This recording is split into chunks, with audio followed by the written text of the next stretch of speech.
field of view test. Let me just switch back to Unity.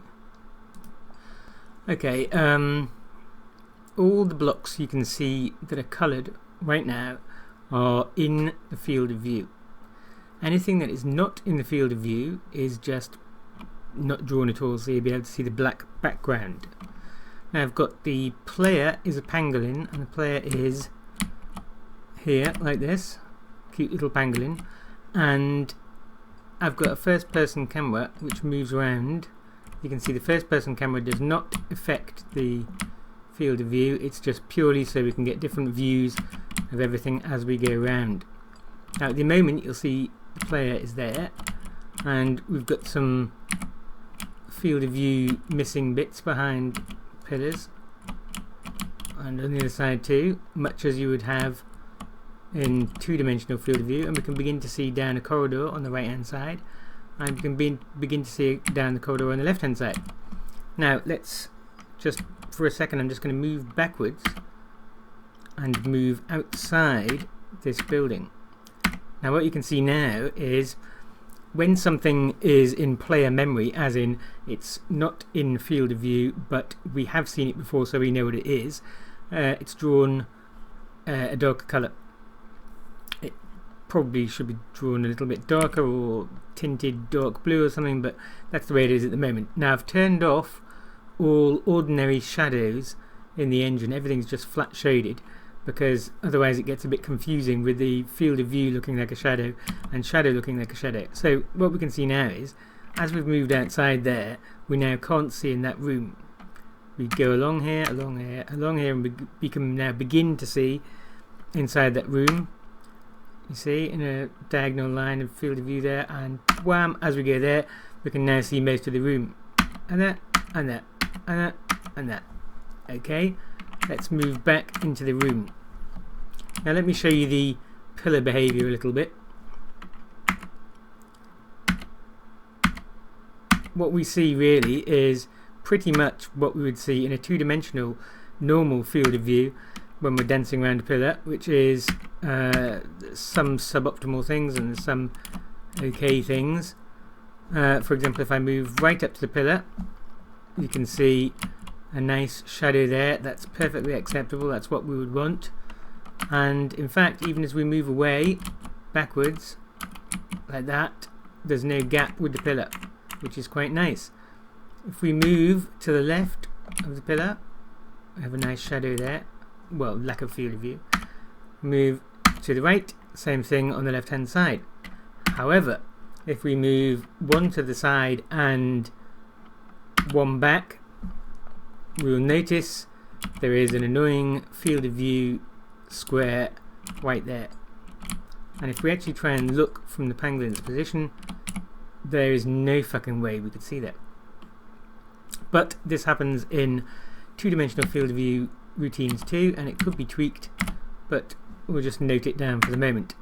Now, you can see here, we can't actually see all the way to the back of the room at the moment. If we move forwards like this, we'll get some sort of bits of wall moving out of field of view until we get there. Now we can see everything in this half of the room pretty much.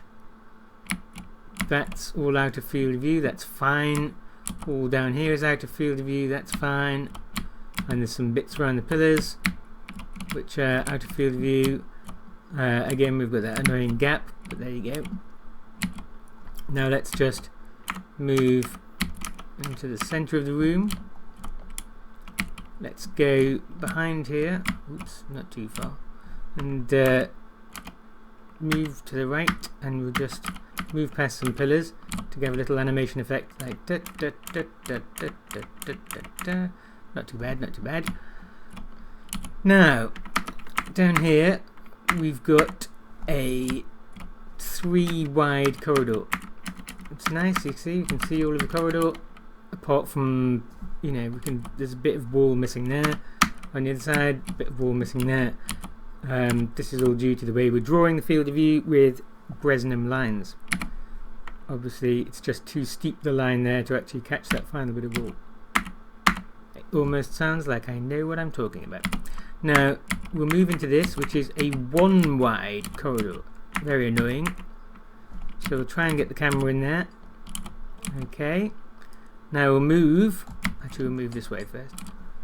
There's no turning at the moment, so we're going to have to move off to the side like this. And we're now in a little room here. And we'll note we can see the whole room. If we stand over there in this corner, we can still see the whole room, which is rather nice. Wow.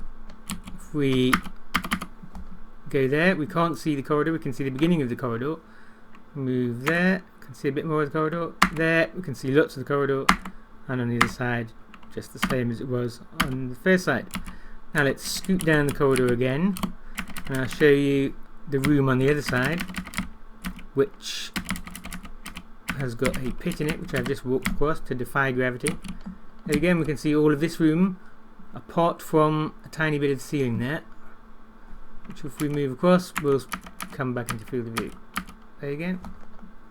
That's not too bad. I would say that's probably acceptable. Now, let's go back to the original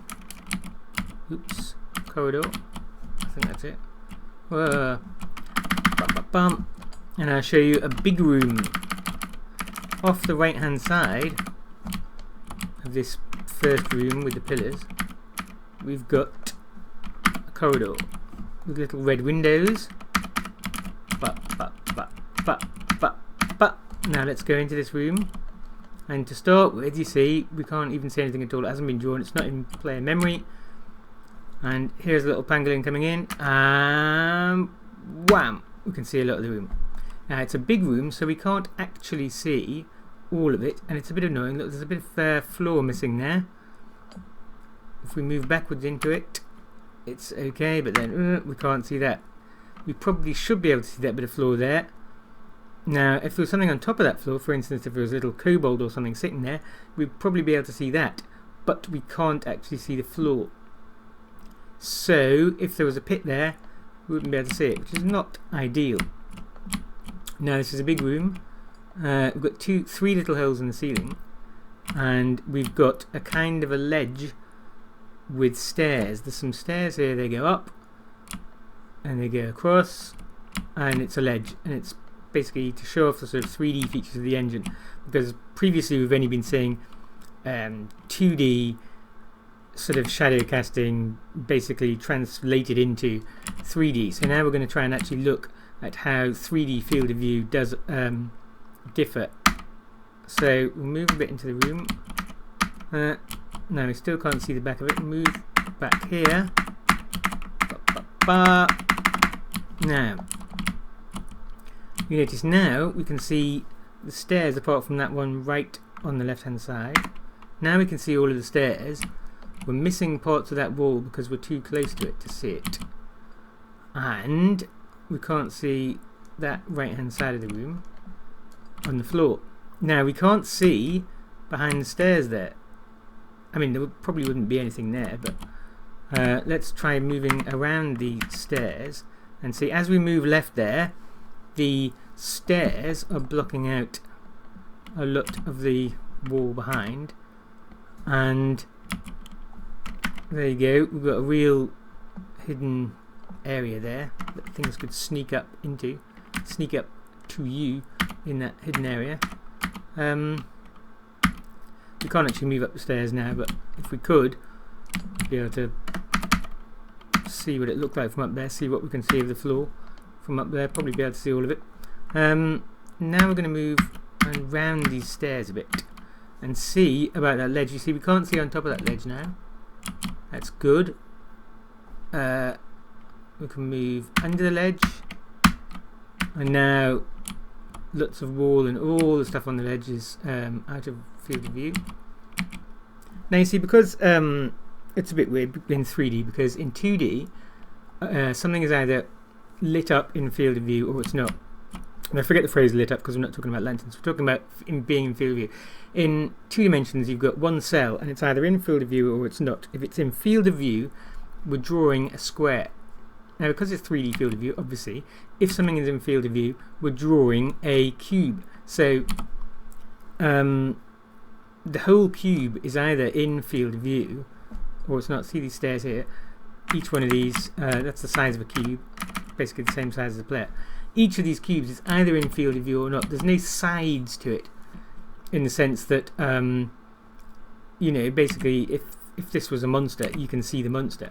If that's a piece of wall, you can see all of the wall. You can see all the sides of the wall, because it's cell based. It's not, you know, sort of edge based. So let's move back here again and see what we can see of up here. If we move back, pangolin is under the stairs. It's all blacked out there. Move the pangolin right and see if there's ever a point where we can see up on that ledge. We can see the top of the roof. We can see one square further down now. We'll probably never be able to see that piece there, the bottom of the wall on top of the ledge. No, we can't. So presumably, I think if there was a monster there, we wouldn't be able to see that either, as in one forward from that. And we certainly can't see, you know, the very edge of the ledge. Or can we? I'm not sure. Yes, we probably would be able to, actually. If there was a monster standing right on the edge, we'd probably be able to see it. But then if it was standing in the middle part, we probably wouldn't see it. In the back part, we probably wouldn't see it either. So, okay, that's enough of this big room. Let's navigate. Oh, let's just have a look at the ceiling, by the way. Yeah, see, we can always see the ceiling, pretty much. There's 3 holes in the ceiling. I mean, as we move around, there'll be parts of the ceiling blocked at the edges, but pretty much the majority of the ceiling in the middle is always going to be seen. Not that it's very interesting. See a ceiling, fantastic.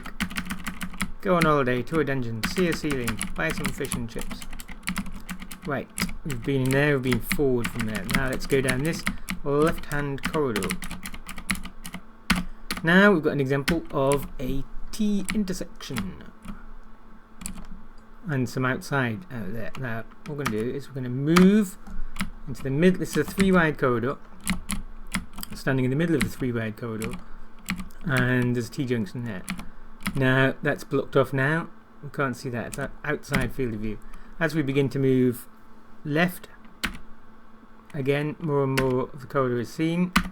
But because the field of view has a limit of 20 cells, we can't see all the way outside. It's not sort of, just because something's in line of sight, you know, it doesn't mean that the line of sight is going to infinitely extend outwards. You do have a limit to it. Eventually it'll be a spherical field of view, but at the moment it's cube shaped. Now let's go to the left and see how the view in the corridor disappears. Good. Now let's move up to the edge of the corner. And a lot more is going to be blocked off until we go around the corner. Yep, but that's not bad at all. Check the other side.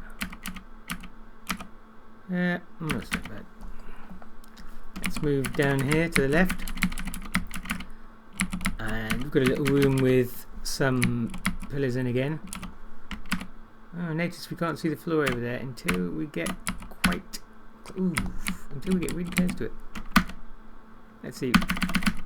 1, 2, 3, 4, 5. So that floor is 4 away from us and we can't see it, which is a bit annoying. Now let's dance around the pillars a bit. See, it's lovely, isn't it? Because it looks like a shadow.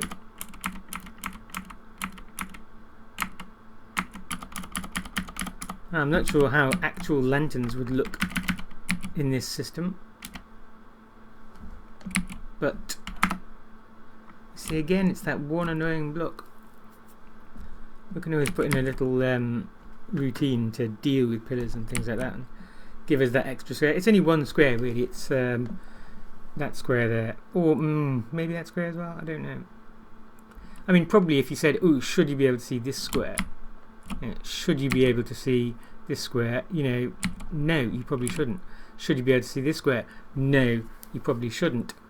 But just in terms of looking at the whole shape, it would be nice if it did connect to the actual pillar. So either that one or that one would be okay. I suppose if we did have both of those blocked, we'd probably want to block off some more of that. Yes. There's always the opportunity for doing a more accurate field of view test by shooting actual precision rays and seeing what we hit with Unity's built-in raycasting system.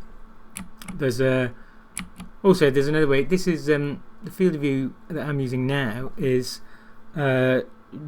shooting rays out from the player to the environment and seeing what you hit. There's also the other way around of doing it, of course, which is taking everything within a certain range and shooting rays from those blocks back to the player and seeing if you can see the player, which could make a difference in terms of which blocks are in field of view and which aren't. Could solve a problem, but we'll try that another time. So now let's move into this corner. Everything looks good. Let's see what we can see from this corner in terms of the room. It's blocked off over there. It's blocked off. That's pretty nice. That would work for gameplay, I think. Let's move the pangolin. Oh gosh, it's gone horrible.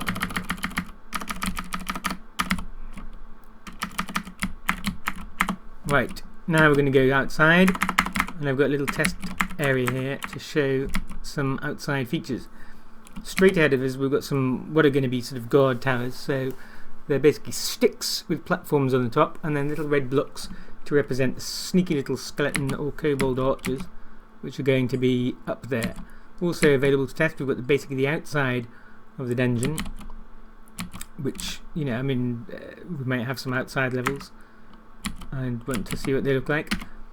Now this is a tree here, and these are, I don't know, bushes, something outside blocks. Look at that lovely shadow, look, that's fantastic. Oops, hard to work out how I'm moving. There you go, so ahead, look at that, that is perfect. That shadow is perfect. I've got no criticisms to make of that shadow whatsoever. That is good. But, of course, as you move to the side, that's good, and move that. That's good, but move one away and move to the side, and it fucks up. Of course it does. Of course it does. But, I mean, there are plenty of games that have been released with this field of view that does that, and, it's not the biggest thing that people complain about. Okay, right ahead of us, we've got some castle walls. And we can see all those perfectly from a long way away. Oh, that's lovely, look at that. We are casting a 3D shadow from that block onto the wall. That is really nice, don't you think? Now, I'm genuinely pleased with that. Look at that. It's a shadow in 3 dimensions, and it's basically a shadow going onto the wall and looking bigger than it is. Well, that effect where shadows do look bigger than they are when people are sneaking down walls and stuff. Look at that, that is lovely. Oh, I like that. Still that problem on the floor, but look at that. That is sexual. Right, let's go down here. There's in the background there's a sort of a noose thing. Not a noose thing, a gallows thing.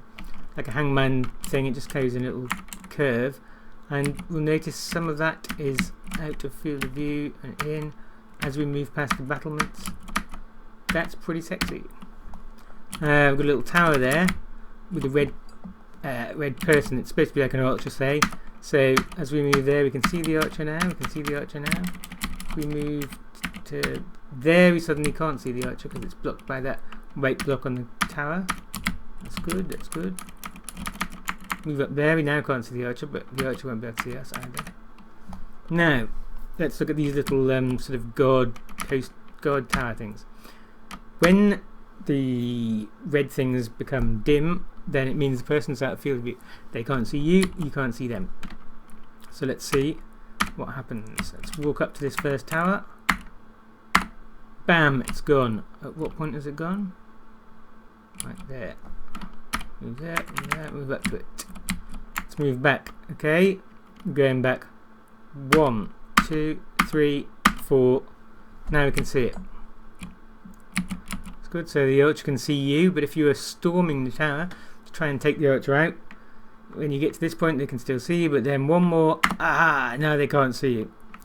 and if the AI is anything like, they'll realise they've lost you on line of sight, and they will start to come down these little steps here at the back and start to come and twat your head in with a mace or something.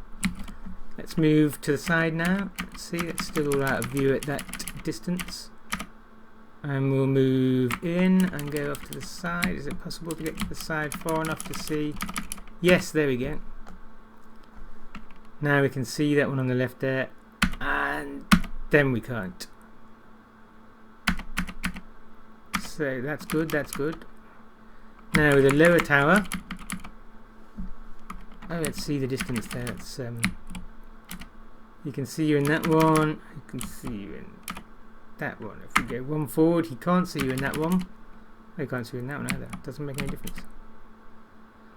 That one can see you. See, it's getting a complex pattern of archers shooting at you. Now let's see the bottom one here. Whoops. Let's move there. This is only one high. Well, it's two high, including the base. Let's move back. Right, we're right up to it. That's back one, back two. You see, because it's a lower tower, you don't have to be as far back to be able to see it. If you want to hide from that archer, you have to be there or there. Right, that's good. That's good. I fucking love that. Look at that lovely shadow. Oh, here's something. Oh, we'll get the guard tower to cast a shadow on the other guard tower. Oh, look at that. That is sexy. Sexy. Check it out. Look at that. That is fucking sexy. Oops, I'm moving in all the wrong ways. There we go. Look at that. That is cool. Let's move here. Check out these steps. Top of the tower there is out of field of view.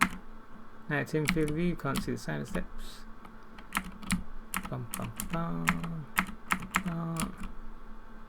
Now we can see all of the gallows over there. You can see most of that tower. You can actually move into this little enclosure here. Check out this tower, which I think is higher than the other ones. Can't see the archer, can't see the archer, can't see the archer, can't see the pangolin. Get back here, and there isn't room to move. So I can see him. Let's go around here. See that little gallows thing there? That's the tallest thing on the map. The map is actually 10 squares high. Floor counts as 1, so that's 9 high. So let's see, we can see all of that. But parts of it go out of view, but who cares really?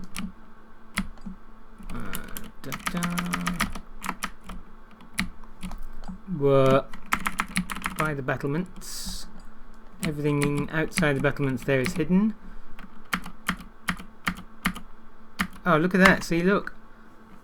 This is cool because here we are, and we can actually see the archer now.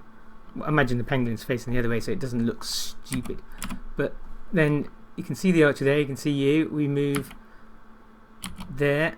Well, I mean, it's a bit silly because actually this is a lower piece of wall, but it's this piece here, this higher piece here, which is blocking the archer. We move forward again, and the archer can see us. Back, and he can't. Back, and he can. Back, and he can't. You see, look, it's got tactical opportunities. Marvellous. I like it already. I think I'll put it on Steam and charge £100 million for it. Let's move down here.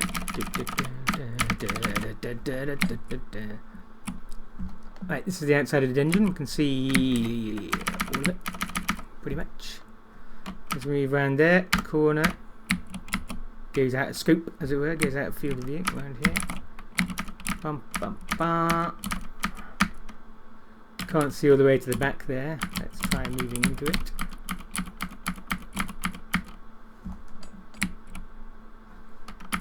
Bum, bum, bum, bum, bum.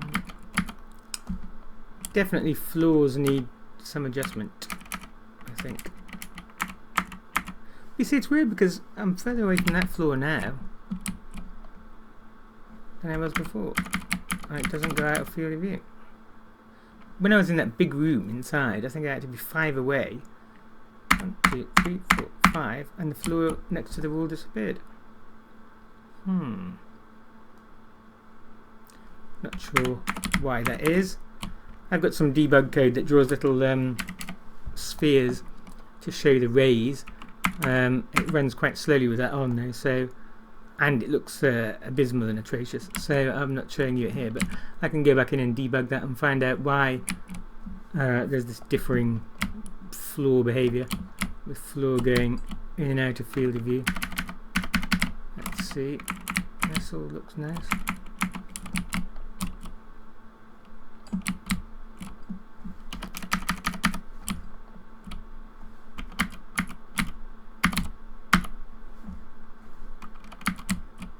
Nice. Nice, I like that. Let's move back in.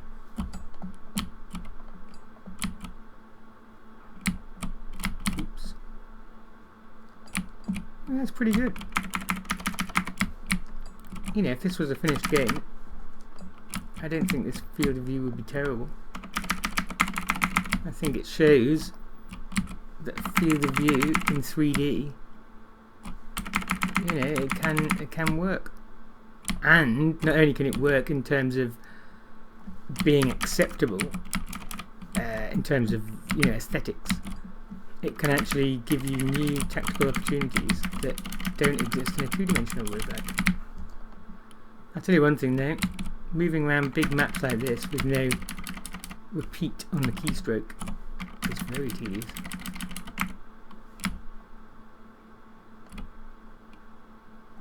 Let's go back and take one more look at the amazing wall that got me so excited before.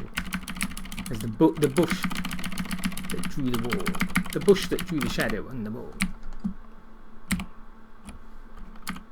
Look at that. Just look at that. I mean, that's just amazing. It's just fantastic. I love it. I really love it.